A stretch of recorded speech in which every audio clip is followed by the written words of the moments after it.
السلام علیکم ورحمۃ اللہ وبرکاتہ۔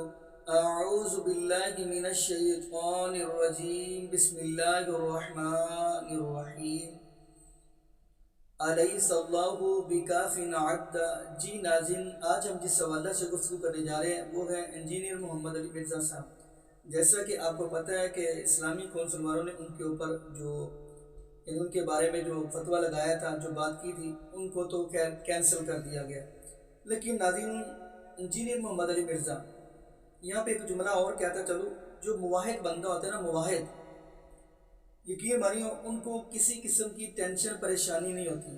موحد بندہ ہمیشہ یہی جملہ کہتا ہے، کیا ان الذین قالوا ربنا اللہ ثم استقاموا تتنزل علیہم الملائکہ الا تخافوا ولا تحزنوا وابشروا بالجنۃ التي کنتم توعدون۔ ناظرین، یہ جو آیت میں نے آپ کے سامنے پڑھی ہے، اس کا مطلب کیا ہے؟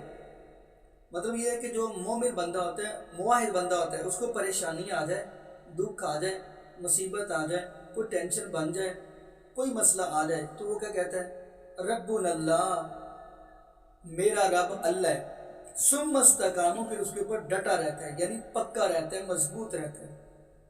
تو ناظرین، یہاں پہ یہ بھی بات کرتا چلو کہ خیر یہ بھی بتاتا چلوں کہ یعنی دسمبر کے 4 تاریخ ہے، اس کے اندر دوبارہ یعنی فیصلہ ہونا ہے۔ تو یہاں پہ یہ بھی بتاتا چلوں، مین چیز جو ہے نا، وہ انجینئر محمد علی مرزا نے عوام الناس کو جو سکھائی ہے وہ ہے عقیدہ توحید۔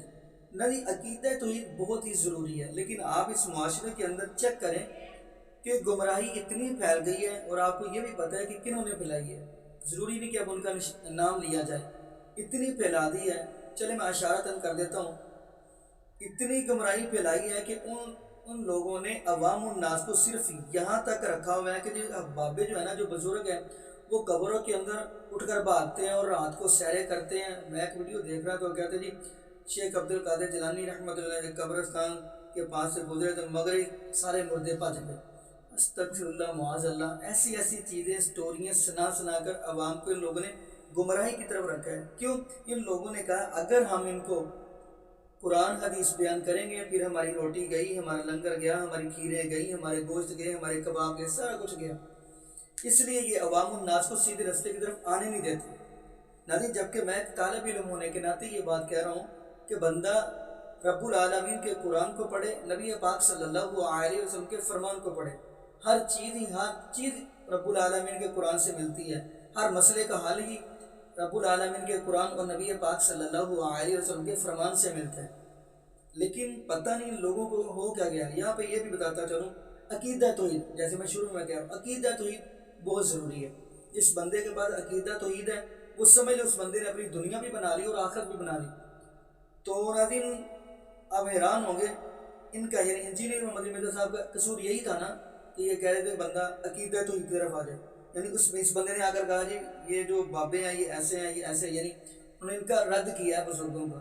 تو ناظرین، حیرانگی اگلی بات پہ یہ ہوتی ہے کہ چلو اب ہر چیز پتہ چلی گئی، ان کے بڑے بزرگ ایسے کرتے رہے ہیں، بندہ اللہ پاک نے اب سمجھ دی ہے، شعور دیا ہے، عقل دیا، اب ان کو چھوڑ کر کہیں انہوں نے جو بھی کیا چلو ان کو ان کے ہاتھ پہ چھوڑ دیں، ہم اب تو رب العالمین کے قرآن کی طرف آ جائیں، اب تو ہم نبی پاک صلی اللہ علیہ وسلم کے فرمان کی طرف آ جائیں، اب تو ہم عوام الناس کو رب العالمین کا قرآن پڑھ کر سنانا شروع کر دیں، اب تو ہم نبی پاک صلی اللہ علیہ وسلم کا فرمان لوگوں کو سنانا شروع کر دیں۔ لیکن نہیں، ابھی بھی اسی بات پہ اٹکے ہوئے ہیں۔